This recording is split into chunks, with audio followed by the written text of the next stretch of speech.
Hello दोस्तों, हम जो बीपीएससी का टेस्ट सीरीज कर रहे थे वो सेकेंड टेस्ट सीरीज का हम 50 तक ही क्वेश्चन सॉल्व किए थे। तो आज उसका पार्ट 2 है, तो 51 से करते हैं। जैसे कि 51 क्वेश्चन है, बंदा सिंह को किस बादशाह के आदेश से मृत्यु दंड दिया।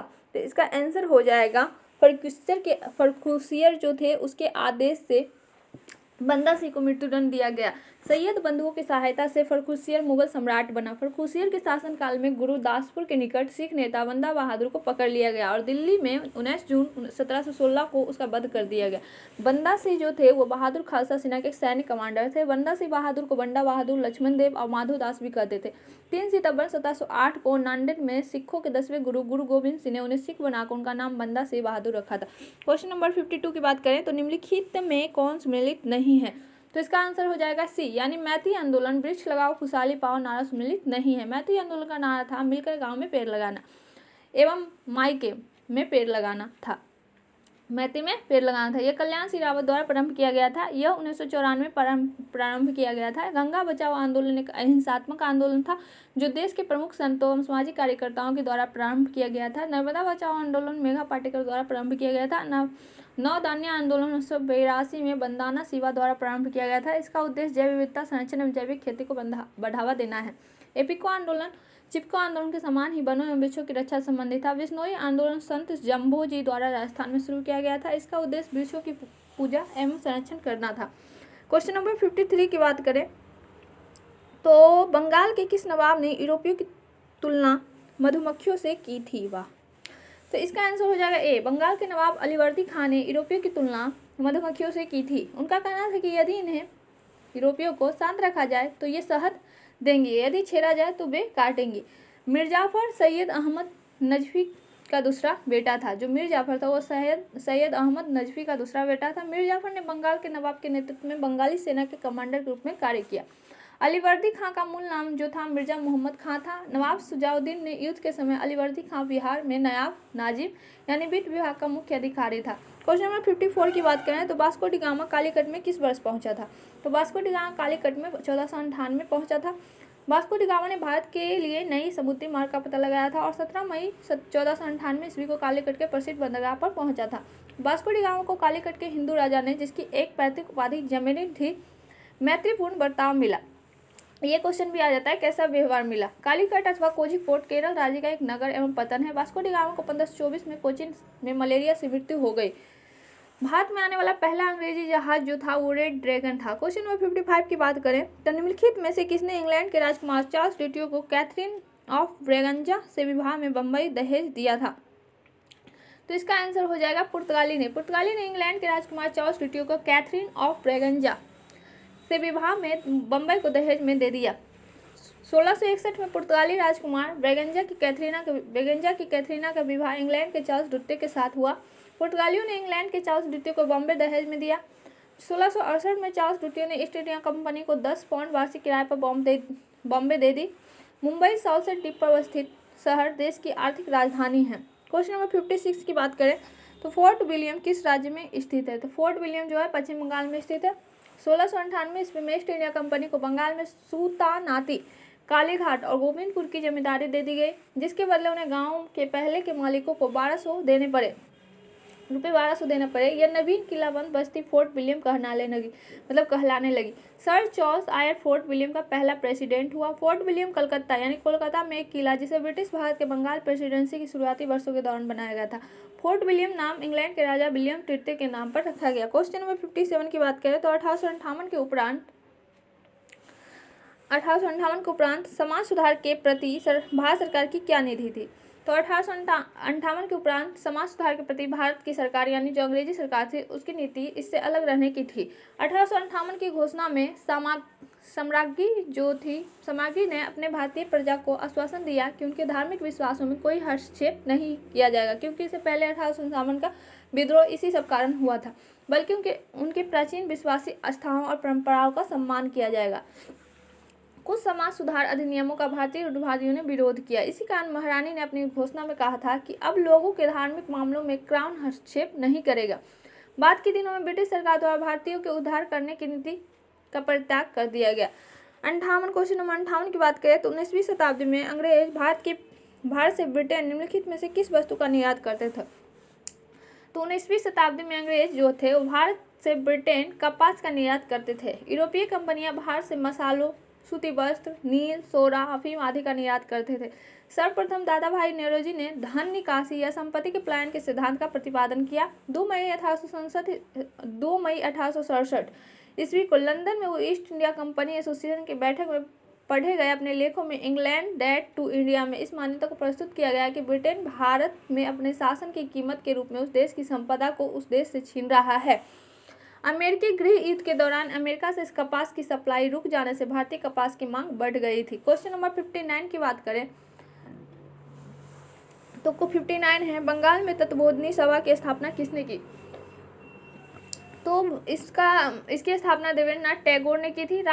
फिर राम मोहन राय के पश्चात ब्रह्मा समाज का नेतृत्व देवेंद्रनाथ टैगोर ने किया था। 1839 में उन्होंने तत्वबोधिनी सभा बनाई जो 1842 में ब्रह्मा समाज में मिला दी गई। उन्होंने बांग्ला भाषा में तत्वबोधिनी नामक एक पत्रिका भी प्रकाशित की थी। देवेंद्रनाथ टैगोर द्वारकानाथ टैगोर के सबसे बड़े पुत्र थे। केशव चंद्र सेन ने 1866 में भारतवर्षीय ब्रह्मा समाज की स्थापना की। अरविंद घोष ने 1928 में पुडुचेरी यानी अभी जो तत्कालीन पांडिचेरी है में अरविंदो आश्रम की स्थापना की। क्वेश्चन नंबर 60 की बात करें तो चंपारण सत्याग्रह में गांधी जी ने किसके पक्ष में संघर्ष किया था? तो ये कौन ही जानता है, ये किसान के पक्ष में किए थे। चंपारण सत्याग्रह में गांधी जी ने किसानों के पक्ष में संघर्ष किया था। 1867 में गोरे बागान मालिकों ने यानी अंग्रेज ने किसानों से एक अनुबंध करा लिया जिसके तहत किसानों को अपने जमीन के 3/20 हिस्से यानी 20 कट्ठा का जो जमीन हो इसमें 3 कट्ठा पर नील की खेती करना अनिवार्य था जिसे 3 कट्ठिया पट्टी कहते थे। 1917 में ईस्वी में गांधी ने राजकुमार शुक्ल के बुलाने पर चंपारण गया और बागान मालिकों के खिलाफ किसानों के पक्ष में सत्याग्रह किया। भारत इस आंदोलन के बाद गांधी जी और उनके हिंसात्मक प्रति का महत्व बढ़ा जो अहिंसात्मक था। 18 दिसंबर 2018 को चंपारण आंदोलन के महत्वपूर्ण भूमिका निभाने वाले राजकुमार शुक्ला की स्मृति में डाक टिकट जारी किया गया है। क्वेश्चन नंबर 61 की बात करें तो क्वेश्चन है सल्तनत की राजधानी के रूप में आगरा की स्थापना किसने की? तो सल्तनत की राजधानी के रूप में आगरा की स्थापना सिकंदर लोदी ने की थी। इस निर्णय का कारण यह था कि सुल्तान इटावा बयाना, कोल, ग्वालियर तथा धौलपुर के जागीरदारों पर अधिक प्रभावशाली नियंत्रण चाहता था। 1504 ईस्वी में इसने आगरा शहर की नींव डाली। सुल्तान ने भी अपना निवास स्थान दिल्ली से आगरा बदल दिया। सिकंदर शाह लोदी ने 1506 ईस्वी में आगरा को राजधानी घोषित किया। आगरा अपनी कई मुगल कालीन इमारतों के कारण एक प्रमुख पर्यटन स्थल है। क्वेश्चन नंबर 62 की बात करें तो अपने सिंहासन रोहन के पश्चात प्रसिद्ध 12 आदेश जारी किए हैं किसने किए? तो इसका आंसर हो जाएगा जहांगीर ने। जहांगीर ने अपने सिंहासन रोहन के पश्चात प्रसिद्ध 12 आदेश जारी किए। जहांगीर अकबर के पुत्र थे। जहांगीर का राज्याभिषेक गुरुवार के दिन 1605 ईस्वी को आगरा के किला में हुआ था।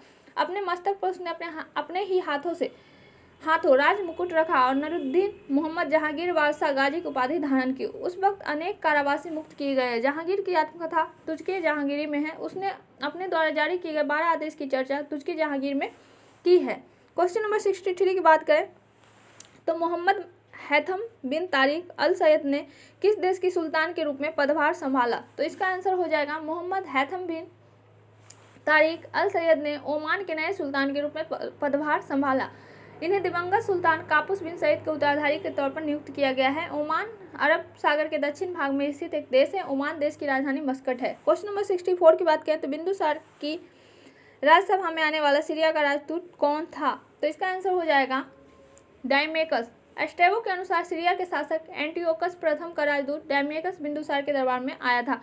बिंदुसार ने सीरिया के शासक से मीठी शराब, अंजीर तथा एक दार्शनिक की मांग की थी। सीरिया के शासक ने पहली 2 मांगों तो मान ली पर दार्शनिक भेजने में असमर्थता प्रकट की क्योंकि यूनानी परंपरा के अनुसार दार्शनिक भेजना संभव नहीं था। चंद्रगुप्त मौर्य का उत्तराधिकार बिंदुसार था जो 298 ईसा पूर्व में मगध की गद्दी पर बैठा था। बिंदुसार को अमित्रघात भी कहा जाता है। जैन ग्रंथों में बिंदुसार को सिंहसेन कहा गया है। बौद्ध विद्वान तारानाथ ने बिंदुसार को 16 राज्यों का विजेता बताया है। क्वेश्चन नंबर 65 की बात करें तो क्वेश्चन है चीनी यात्री भारत को क्या कहते थे? तो चीनी यात्री भारत को यीन तू कहते थे। ईसा की प्रथम शताब्दी में चीन में बौद्ध धर्म का प्रवेश होने पर चीनियों ने भारत के लिए तिएनचू शब्द का प्रयोग किया है। हेनसांग के बाद वहां पर येन तू मतलब य में ई कार न यन और तू शब्द का चलन हो गया। चीनी ने भारत को चंद्रभूमि नाम दिया। क्वेश्चन नंबर 66 की बात करें तो क्वेश्चन नंबर 66 है, हेनसांग ने जिस कनिष्क विहार को देखा था वो कहाँ स्थित है। तो हेनसांग ने जिस कनिष्क विहार को देखा था वो पुरुषपुर में स्थित था। हेनसांग हर्षवर्धन के काल में भारत की यात्रा किया था। कुषाण शासक कनिष्क ने अपनी राजधानी पुरुषपुर या पेशावर में कनिष्क चैत्य तथा कनिष्क विहार बनवाया था। हेनसांग ने पुरुषपुर में स्थित कनिष्क विहार का दर्शन किया था। पुरुषपुर प्राचीन समय में गंधार मूर्तिकला का प्रमुख केंद्र था। पुरुषपुर मध्य एशिया एवं पश्चिम एशिया के संबंध मार्ग पर स्थित होने के कारण इस क्षेत्र को आर्थिक राजनीतिक महत्व था। मौर्योत्तर युग में यह मार्ग से संबंध था। क्वेश्चन नंबर 67 की बात करें तो क्वेश्चन है, निम्नलिखित में से कौन रेगुलेटिंग अधिनियम में उल्लेखित गवर्नर जनरल की परिषद का सदस्य नहीं था। तो इसका आंसर हो जाएगा हाइट। रेगुलेटिंग अधिनियम में गवर्नर जनरल की परिषद का सदस्य नहीं था, यानी आंसर है हाइट, यानी आंसर बी है 67 का। तो 1773 में ब्रिटिश प्रधानमंत्री लॉर्ड नॉर्थ द्वारा गठित गुप्त समिति की सिफारिश पर रेगुलेटिंग एक्ट लाया गया। इस एक्ट के द्वारा शासन संबंधी सभी कार्य गवर्नर जनरल तथा उसके कार्यकारिणी परिषद को सौंपा गया। गवर्नर जनरल की कार्यकारिणी परिषद के 4 सदस्य फिलिप, फ्रांसिस, क्लेवरिंग, मॉनसन एवं बार्वेल थे। इस अधिनियम के तहत 1774 ईस्वी में कलकत्ता में एक सर्वोच्च न्यायालय की स्थापना की गई, जिसमें मुख्य न्यायाधीश सर एलिजिहा एम्पे तथा अन्य 3 न्यायाधीश चैम्बर, लिमेस्टर तथा हाइट को बनाया गया। क्वेश्चन नंबर 68 की बात करें तो इसका क्वेश्चन है, भारत के उपराष्ट्रपति को उसके पद से हटाया जा सकता है, किसके द्वारा। तो इसका आंसर हो जाएगा संसद द्वारा। भारत के राष्ट्रपति को उसके पद से हटाया जा सकता है। संविधान के अनुच्छेद 61 के अनुसार संविधान के अतिक्रमण के आधार पर महाभियोग द्वारा राष्ट्रपति को उसके पद से हटाया जा सकता है। महाभियोग का प्रस्ताव संसद के किसी भी सदन में प्रस्तुत किया जा सकता है। ऐसा प्रस्ताव लाने से 14 दिन पूर्व राष्ट्रपति को लिखित सूचना देना आवश्यक है। इसे प्रस्तुत करने के लिए जिस सदन में यह प्रस्ताव लाया जाता है उस सदन की कुल संख्या का कम से कम 1/4 सदस्यों का हस्ताक्षर इस प्रस्ताव पर होना चाहिए, यानी 1/4 कुल सदस्यों का। भारत में केवल राष्ट्रपति को हटाने के लिए महाभियोग का प्रावधान है, जबकि उच्चतम एवं उच्च न्यायालय के न्यायाधीशों का मुख्य निर्वाचन आयुक्त एवं नियंत्रक महालेखा परीक्षक को हटाने के लिए महाभियोग जैसी प्रक्रिया अपनाई जाती है, जबकि यह संविधान में लिखित नहीं है। क्वेश्चन नंबर 69 की बात करें तो इलाहाबाद की संधि किन्होंने निष्पादित की थी। तो इलाहाबाद की संधि जो है वो रॉबर्ट क्लाइव यानी शुजाउद्दौला एवं शाह आलम द्वितीय ने निष्पादित की थी। बक्सर युद्ध 1764 ईस्वी की समाप्ति के बाद रॉबर्ट क्लाइव अवध के नवाब शुजाउद्दौला तथा मुगल सम्राट शाह आलम द्वितीय के साथ अलग अलग इलाहाबाद की संधि की। 12 अगस्त 1665 ईस्वी में इलाहाबाद की संधि क्लाइव ने मुगल सम्राट शाह आलम द्वितीय के साथ की, जिसके तहत अंग्रेजों को बंगाल, बिहार और उड़ीसा की दीवानी अधिकार प्राप्त हो गया। 16 अगस्त 1765 ईस्वी को इलाहाबाद की अन्य संधि अवध के नवाब शुजाउद्दौला के साथ की, जिसके तहत करा और मणिपुर के जिला अवध से लेकर मुगल सम्राट को दे दिया गया। क्वेश्चन नंबर 70 की बात करें तो किस शासक ने उर्दू को राजकीय संरक्षण प्रदान किया था। तो मोहम्मद शाह ने उर्दू को राजकीय संरक्षण प्रदान किया था। उर्दू साहित्य का विकास मुगल काल में हुआ था। मोहम्मद शाह का मूल नाम रोशन अख्तर था। मोहम्मद शाह के नियंत्रण पर बलिद कनी 1722 में दिल्ली पधारे, जहां उन्होंने अपनी रचनाएं प्रस्तुत कर विशेष ख्याति प्राप्त की। उर्दू के प्रसिद्ध कवि बली दक्कनी को आधुनिक उर्दू शायरी का जन्मदाता माना जाता है। बली दक्कनी को गुरु सादुल्ला गुलशन थे। निजामत खां मोहम्मद शाह रंगीला के दरबार में रहते थे, जो कि संगीतज्ञ थे। क्वेश्चन नंबर 71 की बात करें तो हीरक वलय एक दृश्य है जिसे देखा जा सकता है। तो हीरक वलय एक दृश्य है जिसे केवल पूर्णतः पथची के परिधीय क्षेत्रों में देखा जा सकता है। हीरक वलय यानी डायमंड रिंग का दृश्य पूर्ण सूर्य ग्रहण के समय होता है, जब चंद्रमा सूर्य को पूर्णतः ढक देता है। हीरक वलय परिधि रेखा पर दृष्टिगत होता है। किसी भी परिस्थिति में पूर्ण सूर्यग्रहण 8 मिनट से अधिक नहीं हो सकता है। जब सूर्य का आंशिक भाग छिपता है तो उससे आंशिक सूर्यग्रहण, तथा जब पूर्णतः भाग छिप जाता है तो उसे पूर्ण सूर्यग्रहण कहा जाता है। पूर्ण सूर्यग्रहण के समय सूर्य की परिधि पर डायमंड रिंग या हीरक वलय की संरचना निर्मित होती है। क्वेश्चन नंबर 72 की बात करें तो पंजाब में कौन सा स्थान होजरी उद्योग के लिए प्रसिद्ध है। तो पंजाब राज्य में लुधियाना जो है, लुधियाना होजरी उद्योग के लिए प्रसिद्ध है। इसे पंजाब की औद्योगिक राजधानी कहा जाता है। यह होजरी बुने हुए कपड़ों और विभिन्न रेडीमेड कपड़ों के लिए प्रसिद्ध है। यहाँ लगभग 10,000 औद्योगिक इकाइयाँ हैं। इनमें 5 लाख कुशल श्रमिक कार्यरत हैं। क्वेश्चन नंबर 73 की बात करें तो क्वेश्चन नंबर 73 है, राउरकेला इस्पात संयंत्र को लौह अयस्क की आपूर्ति होती है। तो राउरकेला इस्पात संयंत्र जो है उसको लौह अयस्क की आपूर्ति क्योंझर से होती है। राउरकेला इस्पात संयंत्र राउरकेला कोलकाता मुंबई रेलवे मार्ग पर ओडिशा के सुंदरगढ़ जिले में स्थित है। इस कारखाने को जर्मनी की कंपनी क्रूप्स तथा डीमैक के सहयोग से लगाया गया था। इसने वर्ष 1959 में उत्पादन शुरू कर दिया था। यह मैंगनीज और चूने के पत्थर के भंडार के निकट स्थित है। यह लौह अयस्क ओडिशा के सुंदरगढ़ अथवा क्योंझर और केंदुझार जिले से लाया जाता है।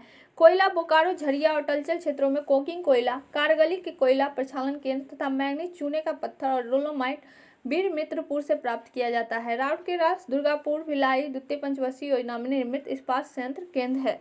74 की बात करें तो स्टेनलेस स्टील बनाने के लिए प्रयोग किया जाता है। तो इसका आंसर हो जाएगा बी, यानी स्टेनलेस स्टील बनाने में क्रोमियम और निकेल का प्रयोग किया जाता है। स्टेनलेस स्टील बनाने में समानांतर क्रोमियम और निकेल को प्रयोग में लाया जाता है। इन दोनों को ही लौह धातु के साथ मिलाकर कुछ मात्रा में कार्बन मिलाकर स्टेनलेस स्टील तैयार किया जाता है। स्टेनलेस स्टील की प्लेट, तार, ट्यूबिंग आदि में इस्तेमाल किया जाता है। स्टेनलेस स्टील ऐसा इस्पात है जो वायुमंडल तथा कार्बनिक और अकार्बनिक अम्लों से कुलसित यानी खराब नहीं होता है। स्टेनलेस स्टील में 15 से 20% क्रोमियम, 8 से 10% निकल और साधारण स्टील होता है। क्वेश्चन नंबर 75 की बात करें तो 75 क्वेश्चन है, निम्नलिखित में से कौन सा बाल्कन देश है? तो ऑस्ट्रेलिया के अलावा अन्य सभी देश बाल्कन देश है।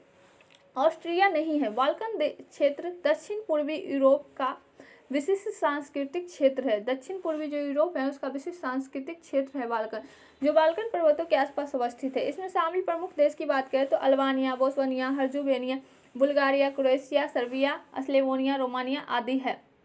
बाल्कन क्षेत्र पर अधिकार के लिए यूरोपीय देशों के बीच लंबा संघर्ष हुआ है। बाल्कन क्षेत्र में प्रथम विश्व युद्ध का एक कारण बना। क्वेश्चन नंबर 76 की बात करें तो निम्नलिखित में से कौन चीन की सीमावर्ती नहीं है? तो बुल्गारिया जो है वो चीन का सीमावर्ती नहीं है। चीन की स्थलीय सीमा जिन देशों से मिलती है उसमें है मंगोलिया, रूस, Kazakhstan, Kyrgyzstan, Tajikistan, Pakistan, Afghanistan, Bharat, Nepal, Bhutan, Myanmar, Laos, Vietnam और उत्तर कोरिया शामिल है। बुल्गारिया जो है यूरोप महाद्वीप में स्थित है। मंगोलिया पूर्व और मध्य एशिया से घिरा है। इसकी राजधानी और सबसे बड़ा शहर उलान बटोर है, जहाँ मंगोलिया की 38% जनसंख्या निवास करती है। क्वेश्चन नंबर 77 की बात करें तो निम्नलिखित में से कौन सा महाद्वीप क्षेत्रफल के अनुसार सबसे बड़ा है? तो दिए गए विकल्पों में अफ्रीका महाद्वीप क्षेत्रफल के अनुसार सबसे बड़ा है। दिए गए विकल्पों में ऐसे तो आपको पता ही है कि एशिया सबसे बड़ा है। तो विश्व में कुल 7 महाद्वीप है, जिनमें से एशिया महाद्वीप क्षेत्रफल की दृष्टि से सबसे बड़ा है, जिसका क्षेत्रफल लगभग 44,579,000 वर्ग किलोमीटर है। अफ्रीका का 30 लाख प्लस, उत्तरी अमेरिका का 24 लाख प्लस, दक्षिणी अमेरिका का 17 लाख प्लस, अंटार्कटिका का 14 लाख प्लस, यूरोप का 10 लाख प्लस, ऑस्ट्रेलिया का 7 लाख प्लस। इसमें ऑस्ट्रेलिया सबसे छोटा महाद्वीप है। क्वेश्चन नंबर 78 की बात करें तो कौन सा देशांतर प्रधान यमोत्तर के साथ मिलकर ग्लोब पर बृहद वृत्त का निर्माण करता है? इसका आंसर हो जाएगा ये 180 डिग्री देशांतर प्रधान यमोत्तर के साथ मिलकर ग्लोब पर बृहद वृत्त का निर्माण करता है। प्रधान देशांतर को ग्रीनविच रेखा के नाम से जाना जाता है। 180 डिग्री देशांतर रेखा को अंतर्राष्ट्रीय तिथि रेखा के नाम से जाना जाता है। अतः 180 डिग्री देशांतर प्रधान यमोत्तर के साथ मिलकर ग्लोब पर बृहद वृत्त का निर्माण करती है। 180 डिग्री देशांतर से पूर्व या पश्चिम जाने पर एक दिन का अंतर आता है। विश्व का मानक समय 180 डिग्री रेखा से निर्धारित किया जाता है। विश्व को 24 मानक जोन टाइम में बांटा गया है। 79 की बात करें, क्वेश्चन नंबर 79, तो निम्नलिखित में से कौन अंतरिक्ष में नहीं पाया जाता है? तो ब्रिटल स्टार जो है अंतरिक्ष में नहीं पाया जाता है। पल्सर, क्वासर तथा ब्लैक होल अंतरिक्ष में पाए जाते हैं। ब्रिटल स्टार का संबंध एनिमेलिया जगत यानी इकानोडर्मेटा संघ तथा ऑफियोरोडिया वर्ग से है, जो समुद्री जीव है जिसे मछली के समीप माना जाता है। ब्रिटल स्टार का संबंध अंतरिक्ष से न होकर समुद्र से है। क्वासर शब्द की उत्पत्ति अर्ध तारे के रेडियो स्रोत के संकुचन के रूप में हुई है। क्वासर बहुत व्यापक दूरी पर पाए जाते हैं। तेजी से घूमने वाले तारे पल्सर कहलाते हैं। क्वेश्चन नंबर 80 है, जो मानस नदी किस नदी की उपनदी है? तो मानस नदी ब्रह्मपुत्र की उपनदी है। मानस नदी ब्रह्मपुत्र की सहायक नदी भी है। ब्रह्मपुत्र की अन्य प्रमुख सहायक नदियां की बात करें तो जियाभरेली, तीस्ता, कोमेघ, सुबनश्री, घनाश्री, बूढ़ी, दिहांग, दिसांग, कोपली आदि है। ब्रह्मपुत्र नदी को तिब्बत में सांगपो या सापक नाम से, अरुणाचल प्रदेश में दिहांग, असम में ब्रह्मपुत्र और बांग्लादेश में जमुना नाम से जाना जाता है। ब्रह्मपुत्र नदी चीन के तिब्बत क्षेत्र, भारत में बांग्लादेश से होकर प्रवाहित होती है। कृष्णा नदी पश्चिम घाट में महाबलेश्वर के निकट से निकलती है। क्वेश्चन नंबर 81 की बात करें तो संविधान सभा का पहला सत्र हुआ था। तो संविधान सभा का पहला सत्र 9 दिसंबर 1946 को आयोजित किया गया था। इस सत्र में सच्चिदानंद सिन्हा को अस्थायी अध्यक्ष चुना गया। 11 दिसंबर 1946 को डॉक्टर राजेंद्र प्रसाद को अस्थायी अध्यक्ष चुन लिया गया और उनकी अध्यक्षता में संविधान निर्माण प्रक्रिया प्रारंभ हुई। 11 दिसंबर 1946 को BN राव को संवैधानिक सलाहकार भी नियुक्त किया गया। 13 दिसंबर 1946 को पंडित जवाहरलाल नेहरू ने संविधान सभा के समक्ष उद्देश्य प्रस्ताव प्रस्तुत किया, जिसे 22 जनवरी 1947 को संविधान सभा ने स्वीकार कर लिया। संविधान सभा में 11 सत्र चला। प्रथम सत्र 9 दिसंबर से 23 दिसंबर 1946 तक चला। संविधान सभा के 3 वाचन हुए, 4 नवंबर से 9 नवंबर 1948 तक, फिर 15 नवंबर 1948 से 17 अक्टूबर 1949 तक, फिर 14 नवंबर 1949 से 26 नवंबर 1949 तक। क्वेश्चन नंबर 82 की बात करें तो निम्नलिखित में से कौन सा एक गलत है? तो उपरोक्त में से एक से अधिक विकल्प गलत है, क्योंकि इसका आंसर ई होगा। मूल कर्तव्य मौलिक अधिकारों का हिस्सा है और अनुच्छेद 51 प्रत्येक भारतीय नागरिकों के 10 कर्तव्यों की व्याख्या करता है।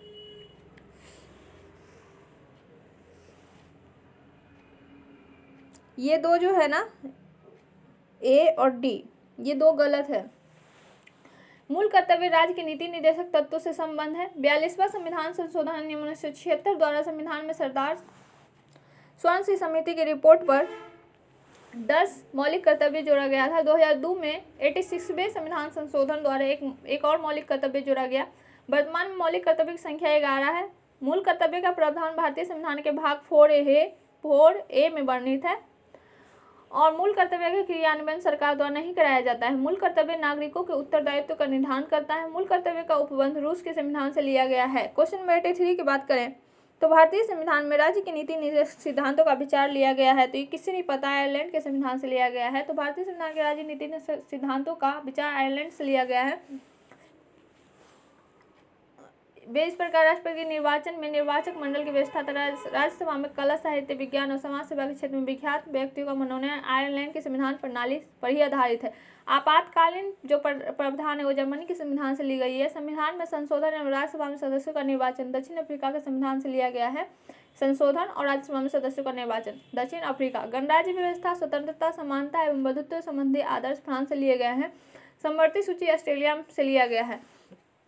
क्वेश्चन नंबर 84 की बात करें तो निम्नलिखित में से किस एक का गठन संविधान को संघात्मक के तंग ढांचे में नहीं ढाला गया है?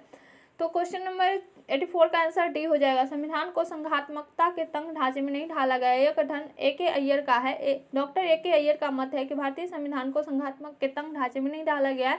भारत में अधिकांश संघीय केंद्रीयकरण संवैधानिक विधि के ढांचे के बाहर हुआ है। इसके होते हुए यह स्वीकार करना पड़ेगा कि संविधान में ही एकात्मकता के प्रबल तत्व उपस्थित है। केसी हुयर का कथन है, भारतीय संविधान अत्यधिक कठोर एवं अधिक लचीले के मध्य एक अच्छा संतुलन स्थापित करता है। इन्होंने भारतीय संविधान को अर्ध संघीय भी कहा है। संघात्मक प्रणाली का प्रमुख लक्षण केंद्र तथा राज्यों के मध्य शक्तियों का विभाजन है। क्वेश्चन नंबर 85 की बात करें तो 85 का क्वेश्चन है, समाजवादी तथा धर्मनिरपेक्ष शब्द संविधान की प्रस्तावना में सम्मिलित किए गए हैं। तो 42वें संविधान संशोधन द्वारा ये दोनों वर्ड प्रस्तावना में सम्मिलित किए गए हैं। एक और वर्ड था अखंडता। 42वें संविधान संशोधन जो 1976 में हुआ था के द्वारा संविधान में व्यापक परिवर्तन लाए गए। संविधान की प्रस्तावना समाजवादी, धर्मनिरपेक्ष एवं अखंडता शब्द जोड़े गए। इस संविधान संशोधन को लघु संविधान भी कहा जाता है। नागरिकों के लिए 10 मूल कर्तव्य की व्यवस्था भी इसी संशोधन द्वारा किया गया था। संविधान में संशोधन की प्रक्रिया का उल्लेख अनुच्छेद 368 में है। 44वें संविधान संशोधन द्वारा संपत्ति के अधिकार को मौलिक अधिकार से हटाकर विधिक अधिकार यानी कानूनी अधिकार बना दिया गया। क्वेश्चन नंबर 86 की बात करें तो एक निर्वाचित संविधान सभा द्वारा भारत के संविधान का निर्माण कराने का प्रस्ताव दिया गया था। तो 86 का आंसर एक निर्वाचित संविधान सभा द्वारा भारत के संविधान का निर्माण कराने का प्रस्ताव ब्रिटिश कैबिनेट डेलीगेशन द्वारा दिया गया था। 1946 में कैबिनेट मिशन योजना द्वारा सर्वप्रथम निर्वाचित संविधान सभा के गठन का प्रस्ताव दिया गया था। 10 लाख की जनसंख्या पर एक प्रतिनिधि चुने जाने का प्रावधान था। संविधान सभा की कुल प्रस्तावित सदस्य संख्या 389 थी, जिसमें 292 सदस्य विभिन्न प्रांतों से, 93 सदस्य देशी रियासतों से, 4 सदस्य मुख्य कमिश्नरी वाले प्रांतों से चुने जाने का प्रावधान किया गया था। 24 मार्च 1946 को कैबिनेट मिशन दिल्ली पहुंचा। जुलाई 1946 में संविधान सभा का गठन हेतु प्रांतीय व्यवस्थापिकाओं का चुनाव कराए गए। क्वेश्चन नंबर 87 है। तो 87 क्वेश्चन है, संविधान के प्रावधानों के अंतर्गत पंचायत चुनाव कराने का निर्णय किया जाता है। तो 87 का आंसर हो जाएगा, संविधान के प्रावधानों के अंतर्गत पंचायत चुनाव कराने का निर्णय राज्य चुनाव आयोग द्वारा किया जाता है। निर्वाचन स्वतंत्र हो और सब इसमें गड़बड़ी न हो यह सुनिश्चित करने के लिए अनुच्छेद 243 टॉम में यह कहा गया है कि निर्वाचनों के लिए निर्वाचक नामावली तैयार कराने और सभी निर्वाचनों के संचालन का संरक्षण, निर्देशन और नियंत्रण एक राज्य निर्वाचन आयोग में निहित होगा। एल.एम. सिंघवी समिति द्वारा पंचायती राज को संवैधानिक दर्जा प्रदान करने की सिफारिश की गई। पंचायतों में चुनाव राज्य निर्वाचन आयोग के माध्यम से ही की जाती है। राज्य विधानसभा का निर्वाचन भारत का निर्वाचन आयोग संचालित करता है। क्वेश्चन नंबर 88 की बात करें तो 23वां राष्ट्रीय युवा महोत्सव 2020 भारत के किस शहर में 12 से 14 जनवरी 2020 तक मनाया गया? तो इसका आंसर हो जाएगा लखनऊ। इस महोत्सव की थीम थी fit youth fit India. Fit अगर यूथ रहेगा तो इंडिया भी फिट रहेगा। इस महोत्सव का आयोजन युवा कार्यक्रम के खेल मंत्रालय तथा उत्तर प्रदेश सरकार द्वारा संयुक्त रूप से किया गया। इस महोत्सव में देश के सभी राज्यों के लगभग 6000 व्यक्ति भाग लिए। उत्तर प्रदेश के मुख्यमंत्री की बात करें तो योगी आदित्यनाथ है और राज्यपाल आनंदीबेन पटेल है। क्वेश्चन नंबर 89 की बात करें तो 89 क्वेश्चन जो है भारतीय संविधान के किस अनुच्छेद के प्रावधानों के अंतर्गत संशोधन किया जाता है? तो ये तो सभी को बताया है। इसका आंसर सी हो जाएगा अनुच्छेद 368। अनुच्छेद 368 में संविधान का संशोधन करने की संसद की शक्ति और उसके लिए प्रक्रिया का प्रावधान किया गया है। अनुच्छेद 360 में वित्तीयपात के बारे में उपबंध किया गया है।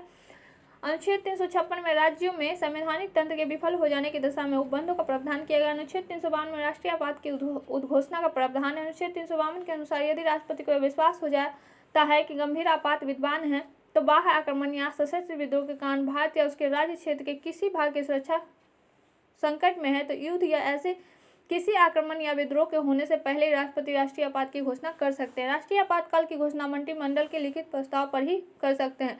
संविधान संशोधन की प्रक्रिया का वर्णन भाग 20 में अनुच्छेद 368 में किया गया है। क्वेश्चन नंबर 90 की बात करें तो भारतीय रिजर्व बैंक आरबीआई अब उपभोक्ताओं को यूनिफाइड पेमेंट इंटरफेस यानी यूपीआई के माध्यम से किए गए आवर्ती भुगतान के लिए ई जनादेश देने की अनुमति देगा। ऐसे आवर्ती लेन देन की सीमा कितने रुपए निर्धारित की गई है? तो इसका आंसर हो जाएगा 2000 रुपये। एकीकृत भुगतान अंतरफेस यानी यूनिफाइड पेमेंट इंटरफेस यह भारतीय राष्ट्रीय भुगतान निगम भारतीय रिजर्व बैंक द्वारा शुरू किया गया ऑनलाइन भुगतान का नया तरीका है जो अंतर बैंक लेन देन को सुविधाजनक बनाता है। इंटरफेस को भारतीय रिजर्व बैंक द्वारा नियंत्रित किया जाता है। यह मोबाइल प्लेटफॉर्म पर दो बैंक खातों के बीच तुरंत धनराशि हस्तांतरित करके काम करता है। भारतीय रिजर्व बैंक की बात करें तो यह भारत के केंद्रीय बैंक है जो भारत की अर्थव्यवस्था को नियंत्रित करता है। इसकी स्थापना 1935 1 अप्रैल को हुई थी और राष्ट्रीयकरण 1949 1 जनवरी को हुआ था। मुख्यालय की बात करें तो मुंबई यानी महाराष्ट्र में। गवर्नर की बात करें तो शक्तिकांत दास है जो कि 25वें गवर्नर जनरल है। 91 की बात करें तो राज्य के नीति निर्देशक सिद्धांत एक ऐसा चेक है जो बैंक की सुविधानुसार अदा किया जाता है। किसने कहा था? तो इसका आंसर हो जाएगा केटी शाह ने। संविधान सभा के एक सदस्य नसीरुद्दीन ने कहा कि नीति निर्देशक तत्व 9 वर्ष के प्रथम दिन पास किए प्रस्ताव जैसा है। राज्य के निर्देशक तत्व जनतांत्रिक संवैधानिक विकास के नवीनतम तत्व है। सर्वप्रथम यह आयरलैंड के संविधान से लागू किया गया था। राज्य के नीति निर्देशक तत्वों को संविधान के भाग 4 अनुच्छेद 36 से 51 तक शामिल किया गया है। नीति निर्देशक तत्व बाध्यकारी नहीं है, इसके विरुद्ध न्यायालय में नहीं जाया जा सकता जो कि अनुच्छेद 37 में है। क्वेश्चन नंबर 92 की बात करें तो निम्नलिखित में से कौन सा एक संवैधानिक संस्था नहीं है? तो मानवाधिकार आयोग एक संवैधानिक संस्था नहीं है।